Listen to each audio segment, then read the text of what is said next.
This is the video जिसमें हम first time Flutter का कैसे सेटअप करते हैं, किसी भी फ्लटर के प्रोजेक्ट का हम कैसे सेटअप करते हैं उसके बारे में डिस्कस करेंगे। और इसी में आगे हम बात करेंगे कि हमें कोई भी स्टेट मैनेजमेंट जो जैसे कि गेटेक्स है, ब्लॉक है या फिर प्रोवाइडर है, उसके बारे में हम कैसे कैसे सेटअप कर सकते हैं, तो वो भी आगे आने वाले वीडियोस में डिस्कस करेंगे। बट स्टार्टिंग करते हैं नॉर्मल फ्लटर प्रोजेक्ट के सेटअप के साथ। तो सबसे पहले हम एंड्रॉयड स्टूडियो के साथ चलते हैं, बिकॉज एंड्रॉयड स्टूडियो मैं इसलिए यूज़ कर रहा हूँ क्योंकि इसमें हमें काफ़ी चीज़ें प्री डिफाइंड टाइप से मिल जाती हैं। फ्लटर न्यू फ्लटर प्रोजेक्ट, अगर आपके सिस्टम में फ्लटर वाला सेटअप हो रखा है तो ऑटोमेटिकली आपको मिलेगा कि न्यू फ्लटर प्रोजेक्ट वहाँ पे आ रहा होगा, अदरवाइज़ नॉर्मल बेसिक प्रोजेक्ट के बारे में। तो फ्लटर के लिए हमें प्रोजेक्ट का नाम रखना पड़ेगा फर्स्ट फ्लटर, ये मैं जस्ट नाम रख रहा हूँ। क्रिएट ए गिट रिपोजिटरी नहीं करते हैं, leave it. This is the Flutter project. Flutter SD के पाथ हमारा कहाँ पे है? फ्लटर का पाथ हमें देना ही पड़ेगा, जैसे हमारा इसमें फ्लटर का पाथ ये दे रखे हैं, program files and Flutter and bin. This is the selected project folder. Okay, next. Flutter is not found in the specific location. How is this possible?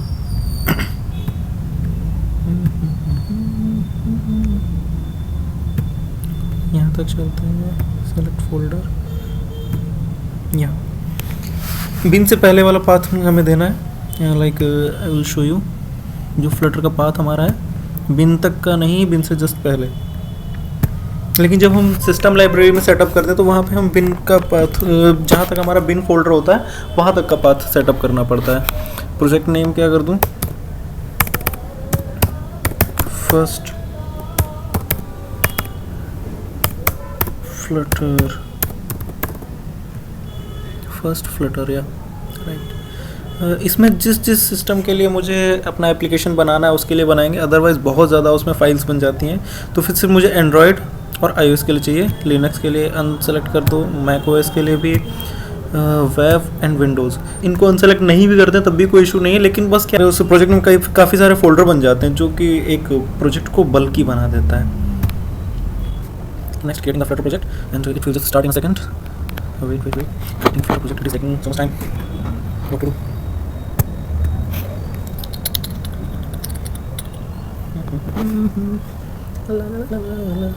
तो प्रोजेक्ट क्रिएट हो गया जस्ट अभी।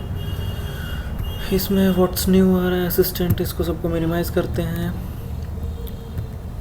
Slide किया थोड़ा सा। या this is the main folder path. यहाँ पे मुझे जब फ्लटर जो भी मैंने इसका प्रोजेक्ट का नाम रखा था वो यहाँ पे मिल जाएगा। इसको जब मैं ओपन करूँगा तो यहाँ पे टेस्ट वाले पे आ रहा है, नहीं मुझे इस पे जाना है, लिव पे।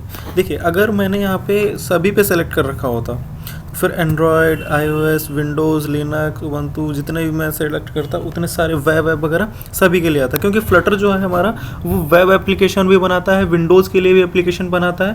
फ्लटर एक बहुत ही वास्ट, काफ़ी वास्ट एक प्लेटफॉर्म है जो काफ़ी एप्लीकेशन किसी भी टाइप का बना सकता है। बट हमें अभी एंड्रॉयड और iOS के लिए बात करनी है, और इसी में हम सेटअप भी करेंगे गेटेक्स का, वो भी बताएंगे आपको। फिलहाल अभी देखते हैं कि जो भी हमारा पाथ फोल्डर जो भी लिखना होता है हमें, वो लिखना होता है लिव के अंदर मेन में, क्योंकि हर प्रोजेक्ट की एक मेन फाइल होती है। तो जब उस फाइल में हम लिखना जब भी हम कोई भी प्रोजेक्ट रन करते हैं तो सबसे पहले हमारी क्लास रन होती है मेन वाली, देन आफ्टर हम उसमें जैसे भी रिडायरेक्शन कर रखे होते हैं वैसे हमारा एप्लीकेशन या कोई भी प्रोजेक्ट रन करना स्टार्ट करता है। यहाँ पे भी फर्स्ट फ्लटर वाला जो हमारा प्रोजेक्ट बनाया है इसमें भी ऐसे ही चलता है। So let's running device, there is no running device, so device को मैं यहाँ से रन करता हूँ, then after you can check. ये हमारी मेन फाइल है, इसमें जो भी हमारा रन ऐप करके पड़ा होता है, रन ऐप में अगर मैंने माई ऐप डाल रखा है, माई ऐप कहाँ पे जाएगा? इस पे ले जाएगा। ये किस क्लास को एसोसिएट कर रहा है? इस मेन माई ऐप वाली क्लास को एसोसिएट करता है।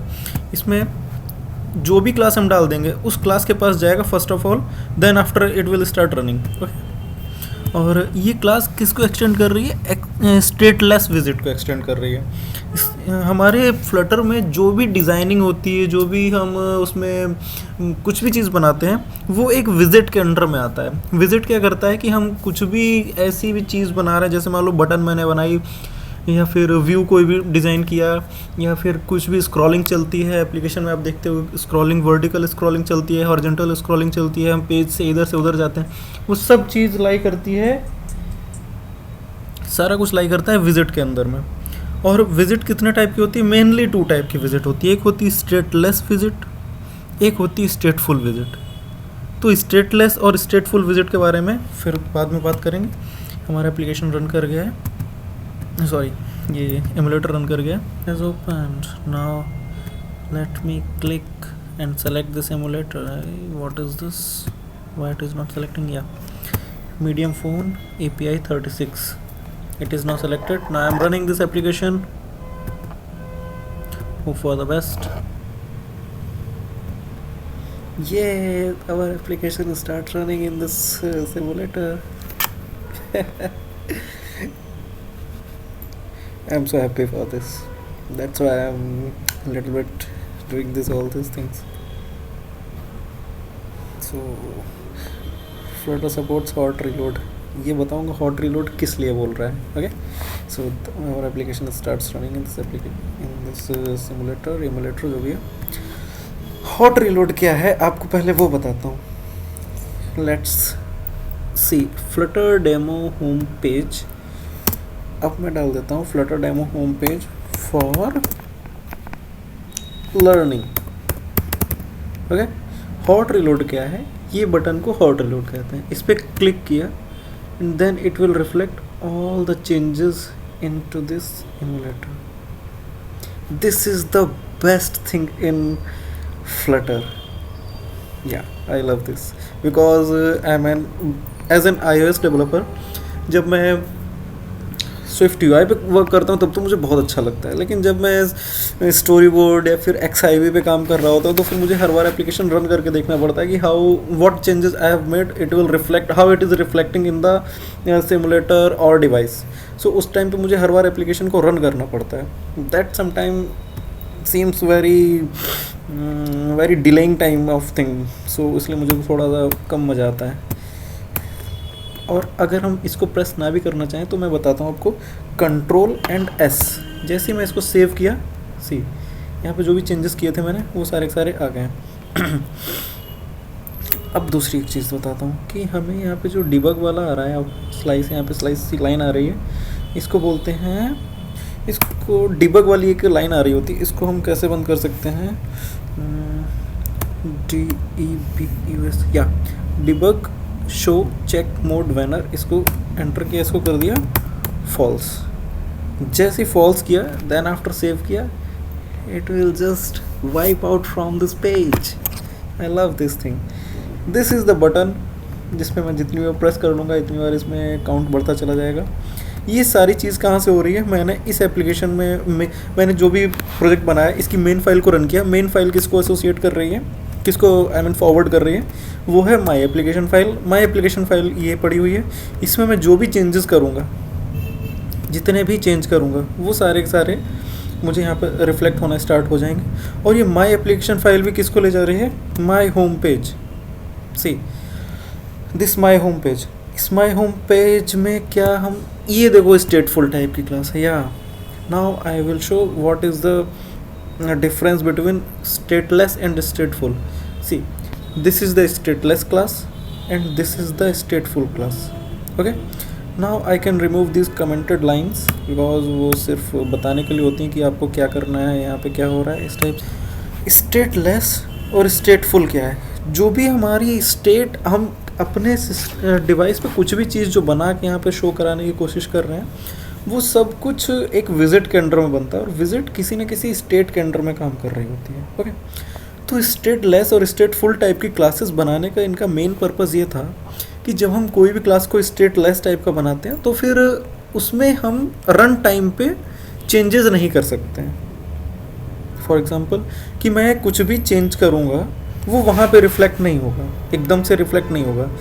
अब लेकिन आप कहोगे कि मैंने तो स्टेटलेस टाइप की क्लास में ये चेंज किया था फ्लटर डेमो होम पेज, जैसे मान लो मैंने इसमें बीच में स्पेस किया, सेव किया, ये देखो यहाँ पे स्पेस आ गया, नहीं, ये मैंने चेंज किया किस क्लास में चेंज किया है, ये स्टेटफुल टाइप की क्लास में। तो जो मैंने स्टेटफुल टाइप की क्लास में चेंज किया है वो हमारा इंस्टेंट टू इंस्टेंट रिफ्लेक्ट करता है कि मैं जो भी चेंज करूँगा वो स्टेटफुल टाइप की क्लास में चेंज हो जाएगा on the run time, but on the stateless type class इसमें रन टाइम पे चेंजेस नहीं होते हैं। इसलिए क्या होता है कि हमें कोई भी, और हमारी जो स्टेटलेस टाइप की क्लास होती है बहुत लाइट वेटेड होती है। हमें अगर बहुत सारा डेटा सिर्फ ऐसे दिखाना है कि मुझे उसमें कोई भी चेंजेस नहीं करने, सिर्फ उसमें डेटा आ गया शो कर रहा है, स्क्रॉलिंग कर सकते हैं, हम चेक कर सकते हैं कौन कौन है, क्या क्या हो रहा है, तो उस टाइप की क्लास के लिए हमें स्टेटलेस टाइप का बहुत अच्छे से यूज़ कर सकते हैं। जैसे हमें कोई भी अगर API हिट करनी तो हम क्या करेंगे, हम स्टेटफुल टाइप की क्लास में उस API को हिट करेंगे। जहाँ पे हमें कोई यूज़र को ऐड करना है, डिलीट करना है, उस मॉडिफिकेशन करना है, या फिर कुछ भी हमें प्रोफाइल की इमेज चेंज करनी है, तो वहाँ पे हमारे लिए स्टेटफुल टाइप की क्लास बहुत ज़्यादा बेनिफिशियल रहेगी। So this is the main purpose of stateless and स्टेटफुल। Now इस वीडियो को यहीं पे पॉज करते हैं। नेक्स्ट वीडियो में हम बात करेंगे कि हम कैसे पॉड इंस्टॉल करते हैं, आई मीन टू कैसे हम थर्ड पार्टी लाइब्रेरीज इंस्टॉल करते हैं और कैसे हम गेटएक्स वाली लाइब्रेरी इंस्टॉल करेंगे। फिलहाल मैं थोड़ा सा इसमें बता देता हूँ कि जो है pubspec.yml टाइप की क्लास है ना, इस पर हम जाएंगे। यहाँ पे हम कोई भी अपना जितनी भी डिपेंडेंसीज़ हैं वो सब यहाँ पे हम रखते हैं। ओके, ये वाली डिपेंडेंसी पहले से ही आती है क्योंकि हम इसमें काफ़ी अच्छे से यूज़ कर सकते हैं आइकन्स को।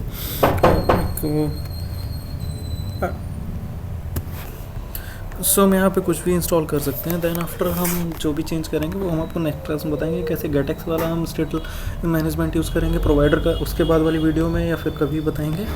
So for now this is the video for setting up और स्टेटलेस स्टेटफुल। आई थिंक आपको समझ में आ गया होगा, अगर नहीं समझ में आ रहा तो मैं उसके लिए एक पर्टिकुलर वीडियो बना सकता हूँ। Okay, bye bye.